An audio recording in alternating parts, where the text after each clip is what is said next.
12 மாநிலங்களில் இந்திய தேர்தல் ஆணையத்தால் ஒவ்வொரு மாநிலம் அவருடைய அறிவின்படி மேற்கொள்ளப்பட்டு தமிழ்நாட்டில் வந்து 4ஆம் தேதி அன்று தொடங்கப்பட்டது. ட்ரைனிங் வந்து இப்போ கொடுத்துட்ருக்காங்க பிஎல்ஓஸ்க்கு.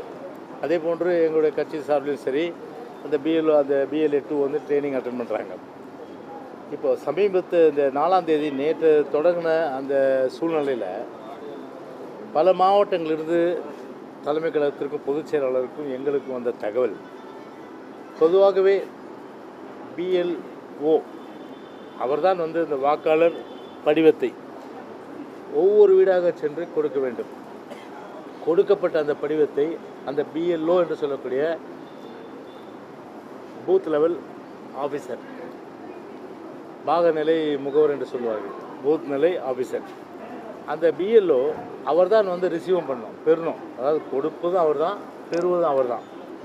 இப்படி வந்து ஒரு பல மாவட்டங்களில் வந்து எல்லா மாவட்டங்களையும் தேர்தல் கமிஷனுடைய அறிவுரைப்படி அவர்கள் நடந்தால் நிச்சயமாக வந்து ஒரு முழுமையாக ஒரு வெளிப்படைத்தன்மையோடு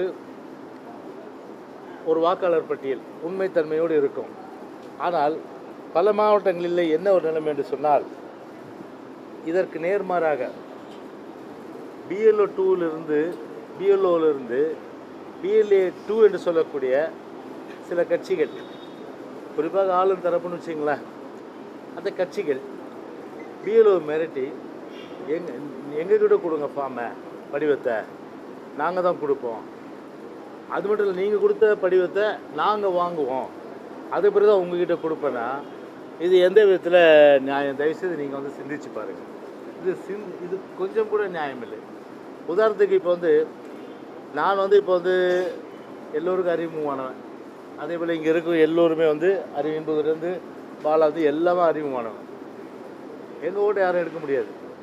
ஆனால் ஒரு அறிமுகம் இல்லாத ஒரு ஏழையோ இல்லை நடுத்தர வர்க்கமோ ஒரு சமுதாயத்தில் ஒடுக்கப்பட்ட மக்கள், அவர்களை வந்து போய் ஃபார்மை வந்து இவங்க பிஎல்ஓ வந்து அவர் வேலை செஞ்சால் ஒழுங்காக செய்ய முடியும். அவர் மாறாக பல்காக இந்த ஃபார்மை ஒரு 50 படிவத்தை ஒரு பிஎல்ஏ 2 ஒரு ஆளுங்கட்சோ இல்லைன்னா அவங்க தரப்பில் இருக்கிறவங்கள்ட்ட கொடுத்தா அவங்க என்ன பண்ணுவாங்க? வேண்டியவங்க வேண்டாதவங்க அந்த மாதிரி பார்த்து தான் அந்த அப்ளிகேஷனை கொடுப்பாங்க. அப்போ வந்து அந்த போய் சேராது.